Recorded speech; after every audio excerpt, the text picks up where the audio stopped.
පොඩි අඩුපාඩු තිබුණත් මේ ආණ්ඩුව මීට කලින් තිබුණ ආණ්ඩුව වලට වඩා 10 ගුණයක් හොඳයි කියලා මම මගේ හද සාක්ෂියට එකගව කියනවා. ඒක මගේ හද සාක්ෂියට එකගව මම කියනවා.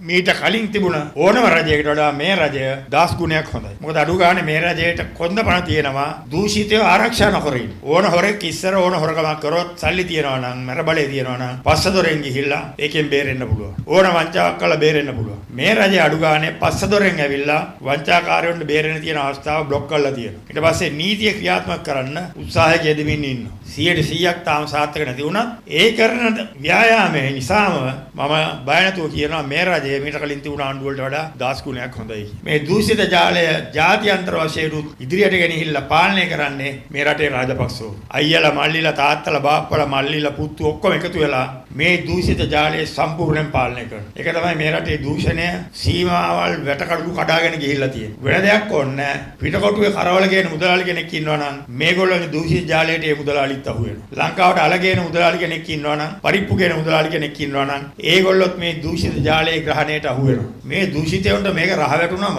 කොටියට ලේ රහ වැටුනා වගේ තමයි. මේක අතාරින්නේ නැහැ කීයටවත්. හිරගෙවල් 1000ක දැම්මත් මේක අතාරින්නේ නැහැ. දැන් මේ දවස්වල තමුන්නාසලා දකින්නවා අපේ ජනාධිපතිතුමත් විශාල කැපවීමක් කරලා අලුත් පනතකුත් ගෙනෙල්ලා මහින්ද රාජපක්ෂලාට තියෙන වරප්‍රසාද කපලා ගේ බාර දෙන්න කියලා තියෙනවා. දෙන්නේ 3 දෙනෙක් ඉන්නවා. දැන් මේ 3 දෙනා මොනවද මේ දවස්වල කියන්නේ? මම හෙට යනවා කියන එක්කෙනෙක්. මට තව සුමාන 2ක් දෙන්න තියෙනවා කියනවා. හෙට යනවා කියන එක ආපහු ඇවිල්ලා කියනවා මට තව මාස 2ක් ඕනේ කියනවා. මේකෙන් යන්නේ නැහැ.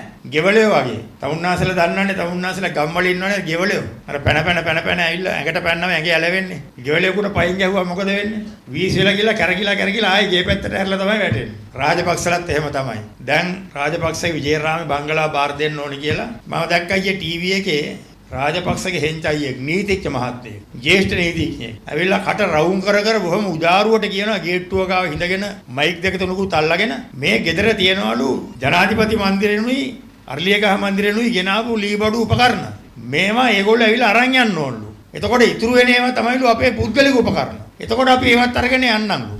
ගේ රිපෙයාර් කරන්න කෝටි 50ක් වියදම් කරු මහින්ද රාජපක්ෂ. තමුන්නාසලගේ සල්ලි. තමුන්නාසලා හිතනවාද හිරමනයක් හරි ගෙනෙයි කියලා අතේ සල්ලි වලින්. ඒ ගෙදරට කෝටි 50ක් කියන්නේ කරේක විතර භූමි භාගයක් තියෙන තට්ටු දෙක ගෙයක් ගහන්න පුළුවන්. කෝටි 50ක් කියන්නේ. මේ ගෙයක් අලුත් වැඩියා කරන්න. එච්චර පෙරේතකමක් තියෙන පුද්ගලයෙක්